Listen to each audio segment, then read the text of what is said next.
So, I'm here at PAX East 2016, and I'm chatting with a fellow named Paul, the developer of Astroneer. Paul, could you tell us a little bit about your game? Sure. So Astroneer is a sandbox exploration adventure game. Fictionally, you play as an astronaut, and you're traveling to far and distant worlds searching for rare minerals to bring back home to Earth. So the point of the game is you're supposed to land on a planet, set up a base of operation, and survive against the elements while you go out and explore and bring back rare minerals back to your base. And along the way, there are going to be mechanics where you snap components together and customize vehicles and modules and spaceships to get certain objectives done. And every planet in the game is unique. It's all procedurally generated, they're completely deformable, they're completely spherical. So no two planets will ever be the same. So each planet offers its unique set of challenges that the players will have to use their own tools and sandbox mechanics to solve. So that sounds very cool. So now, can you tell us a little bit about the games that inspired Astroneer? So we're all fans of sandbox games. We all play Starbound, Minecraft. So we look to those kinds of sandbox games, and as an early access title, we feel that Sandbox is a good model to release in that platform.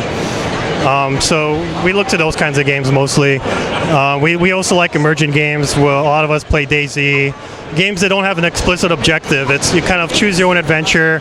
You use the mechanics of the game to kind of solve problems that the game throws at you in a kind of procedural fashion. So now, how long have you been into game development? Personally, I've been working on games pretty much my whole life, since I was in high school, but professionally I've been working since 2007. I worked at 343 Industries, I worked at Valve, I worked at Oculus, so I bounced around a lot of AAA studios before leaving to do the indie thing and develop Astroneer with a group of friends. That's very neat. So now, what sort of challenges have you encountered in developing Astroneer?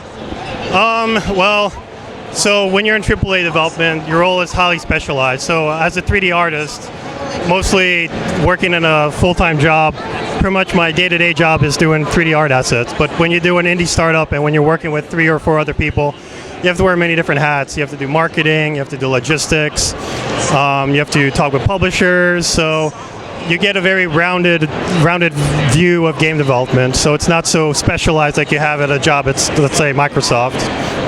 So now, what's been your favorite part of making Astroneer so far? Well, all of us like to have the creative freedom to make the game we want to make. We don't answer to anybody except ourselves, and we want to make a game that we want to play and that we think the fans are going to play. And owning the product on that kind of level, I think, is the most fulfilling part of working on Astroneer. Very cool. Now, I have to ask this of every developer. What's your favorite game of all time? Oh man, probably Team Fortress 2. TF2. That's a pretty popular choice. I've put many hours into TF2. Very nice. So now, is there anything else you'd like to tell the folks at home about Astroneer? So we're coming out later this year, 2016. We're going to be on Steam Early Access. We're going to have co-op multiplayer in the game, so you can play with your friends. And we are targeting other platforms such as Mac and Linux down the road, and maybe bring it to other distribution platforms. Very nice. So now, if folks want to find out more about Astroneer, where do they go? They could go to our website. It's astroneer.space. They could go to our Twitter account. It's at Astroneer Game. They could go to our Facebook page, and they can also sign up for our newsletter on our website. Very cool. Well, I'm looking forward to trying out Astroneer. Paul, it's been a pleasure talking with you.